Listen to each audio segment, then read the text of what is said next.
name is Julia Jacobs. I live in beautiful Bozeman, Montana, an American state that has 7 Indian reservations and therefore a lot of native history around. Today I'm going to read you a section of the TRC which is called Funding Inequities, and it can be found on pages 195 to 196. Present-day Aboriginal education in Canada is made up of a mix of models. The federal government funds schools on reserves, with the actual operation of those schools often delegated to local First Nation. Aboriginal children who do not live on reserves are educated through the provincial or territorial school systems. In addition, there are a few education systems completely run and managed by First Nations through self-government and other types of intergovernmental agreements. There are approximately 72,000 students attending 518 First Nation schools. Despite those numbers, many children must still leave their homes and families behind if they wish to obtain a higher education, even at the high school level.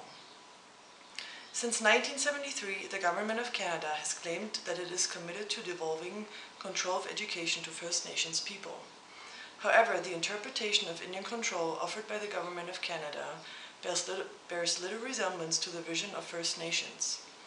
The government's version of the term has entailed the devolution of federal education programs to First Nations, without the benefit of adequate funding or statutory authority. Indeed, when devolution began, it was designed to occur without any additional expense.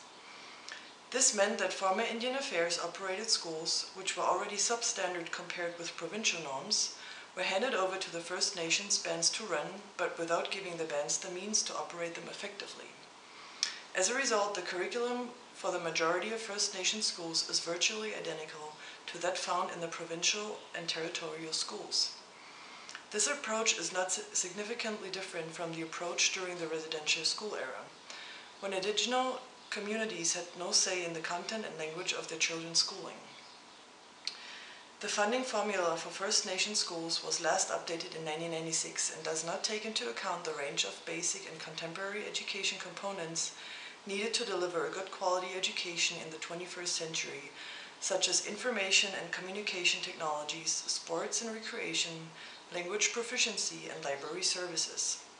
Worse still, since 1996, funding growth for First Nations education has been kept at 2%, an amount that has been insufficient to keep pace with either inflation or the rapid increases in the Aboriginal student population.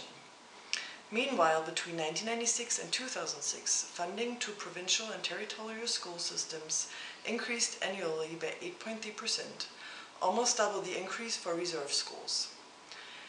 The underfunding of reserve schools likely violates treaty promises about education and makes it very difficult to overcome the education and consequent income gaps. In many cases, the fees that First Nations are charged when they send their children to provincial schools are higher than the amount of funding they receive from Canada per student.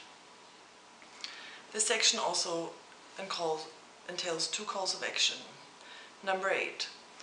We call upon the federal government to eliminate the discrepancy in federal education funding for First Nations children being educated on reserves and those First Nations children being educated off reserves. Number 9. We call upon the federal government to prepare and publish annual reports comparing funding for the education of First Nations children on and off reserves, as well as educational and income attainments of Aboriginal peoples in Canada compared with non-Aboriginal people. Thank you.